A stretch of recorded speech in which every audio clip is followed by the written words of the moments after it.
I don't want to place fear, horrendous fear, in a fear that is not positive fear in anybody's mind.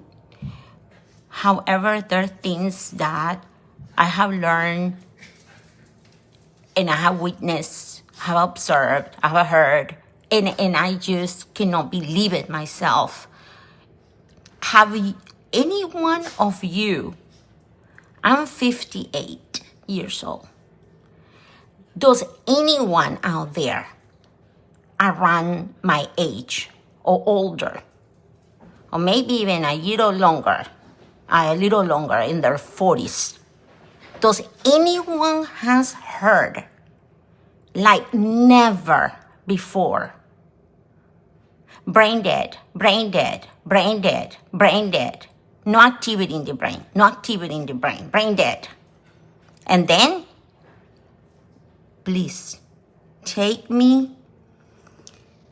what I'm gonna say with a grain of salt, because I don't want to offend anyone for something that they have chosen to do that is honorable and that is worthy of praise. However, saying this, I will say, and then so many organ donors, brain dead organ donors, brain dead organ donors, brain dead organ donors, no recovery, no hope, no quality of life with organ donors. I'm just gonna say this. 10% of physicians in the USA work for United Healthcare. In the past 10 years, you can go and research. In the past 10 years, and especially the last two, in the past 10 years, United Healthcare has received a revenue that is on the top of most successful companies in the United States. To tell you that in the last 2 years, he was at the top with Amazon, with Apple, with Walmart, in the billions of dollars. I understand all companies are for profit, but there's something called ethics. There's something called right and wrong, and policies and procedures that align with moral ethics and human dignity.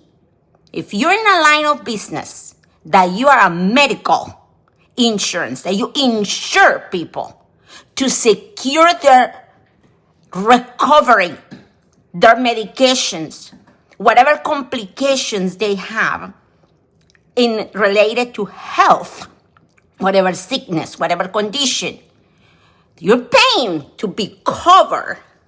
And this covering, as long as you're paying, they're not telling you in the contract, past this is your limit amount.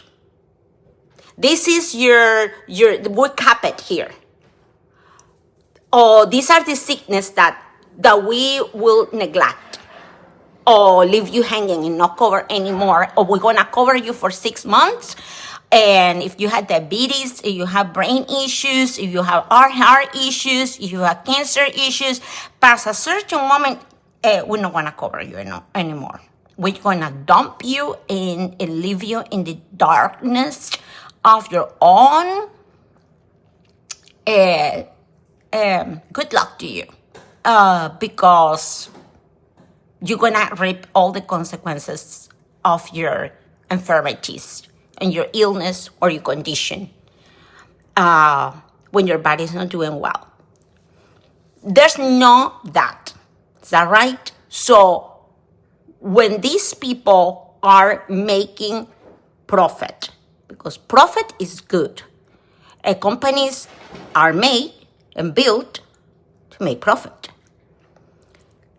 But when the profit is regarding health insurance, the life and death of people, the recovery or no recovery or halfway recovery when you could have gone farther out,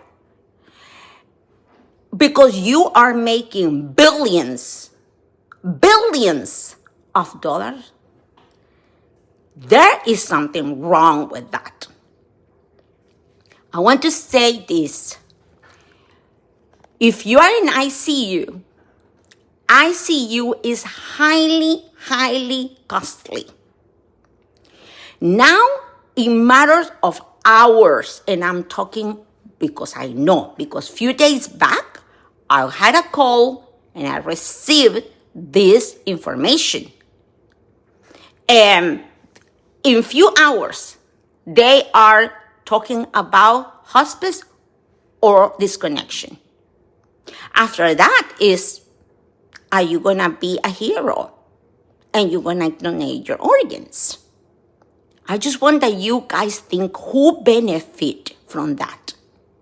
I'm not saying right now about who's gonna benefit from that. The people that receive the organs. I'm not talking about that, obviously. But we don't kill people. We don't short their lives.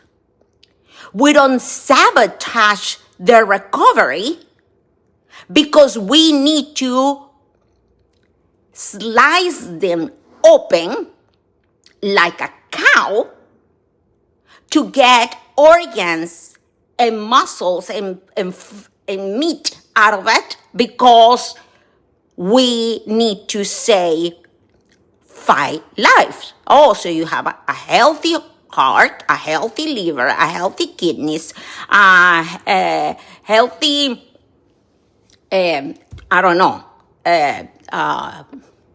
some tissues. Then we can save 5 lives. Hopefully, is that right? That is a concept that I will try to talk and put videos in detail about it. Jeffrey hated that concept. It's a modern concept that is under the umbrella of the greater good. So in the greater good concept, if we sacrifice 1 life to save 5, that's called the greater good. Well, 1 life is equal to 1 life, is equal to your life, not to anyone's there's life, is your life. So 1 life that is yours is 1 life. 1 life that is yours. And the ones that are attached to you emotionally, your family, your loved ones, daughters, sons, mothers, father, husbands, wife. So this is becoming an enterprise of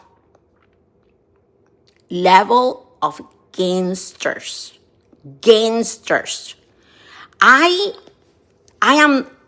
Right now, I can see a team of physicians coming towards me in ICU, giving me MRIs, CT scans, labs, and talking to me.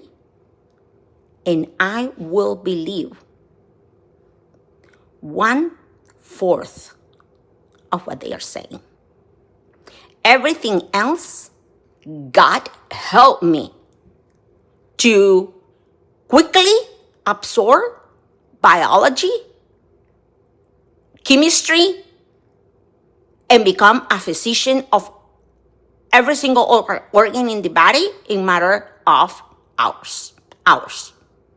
And find the real healing and recovery path and understand this. When they told us that Jeffrey didn't have brain activity, this was For days. I'm meaning you, I'm telling you, this was for at least 10 days, if it's not more. More likely more.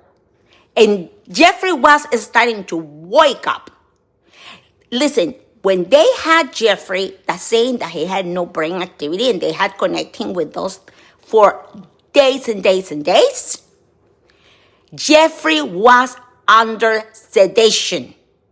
He was sedated, fully sedated with fentanyl. With a fentanyl machine that was there. I am not saying that this fentanyl is the same fentanyl poison, toxic that is on the street made in China. Now is being made a little bit in India. Now is being made by a little bit. It's becoming horrible. But thanks God, we have taken a lot of control over that one right now. But then you say, start lowering the doses, the levels of fentanyl in this machine. And they raise hell to you. Because, mind you, according to them, he was dead. And no brain activity. And his MRI, all the lobes of his brain and brain stem were practically gone. And they were strong neurologist team and other physicians saying that Jeffrey was never going to have conscious, never going to have awareness, never going to have memory. Be lucky if he actually can see. And actually, Jeffrey could read. Jeffrey will never recognize you. Jeffrey will never have emotions, never will have the muscles in his face able to express any emotion. Jeffrey will not have body movement. Jeffrey will not, if he has body movement, he will never control the movement. Jeffrey will never breathe on his own. Jeffrey will never walk, never will ever eat, never will ever swallow. All that proved to be 100% wrong. 100% wrong. And Jeffrey had 6 lobes of his brain almost destroyed by lack of oxygen in his brainstem. If you break an arm, in 3 hours, they're going to say that they're going to amputate your arm because no longer going to work. That arm is gone. No, they're going to put a cast on you, and then it's going to take probably 3 months that you have that cast on to heal the bone. Then you're going to go to therapy for quite some time until you maybe recover a lot of the movement well. If you have a minor stroke, a year can go by.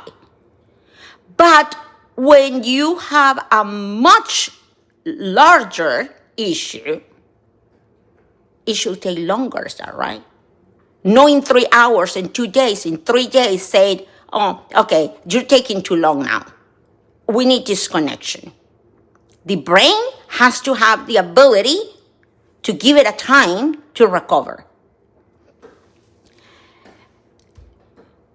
Jeffrey proved the power of neuroplasticity. Jeffrey proved that there's ways of recovery in the way that you engage recovery, cocktail of medications, and many things more. I'm not saying that there's no brain dead. I'm not saying that doctors are always wrong. I'm not saying to not donate organs if you are absolutely going to die. I'm not saying that. However, take your organ donor out of your driver license. That's I can say to you. And make sure that they don't butch you. Write a note or something because they will make a lot of money in surgeries when they are organ transplant surgeries and the time that you need to be at the hospital and all that kind of stuff. I mean, insurance is not going to be paying 3 months that you are in ICU waiting to recovery. They don't want to. And then the recovery time. It takes a lot of money of them, of their billions and billions and billions of dollars of profit. We need to watch out. We need to watch out for one another. Go to Jeffrey's Journey and Legacy webpage. Look for the area that says join us. Listen to the videos. And let's help each other creating a movement of a tsunami of stories and complaints of the horrors that has happened to us in hospitals and with insurance companies. This has to change and this has to stop. And the government needs to get involved. It has to get involved. We're going to make them get involved. Hospital has to change internal policies. This has to stop, period. And we can do it out of coming in a tsunami wave of stories of neglect, abuse, medical incompetence, medical malpractice, insurance gangsters, denials. We need to do this, guys, to save each other. We have each other. That's what we count with. God, about anything, about everything, and one another.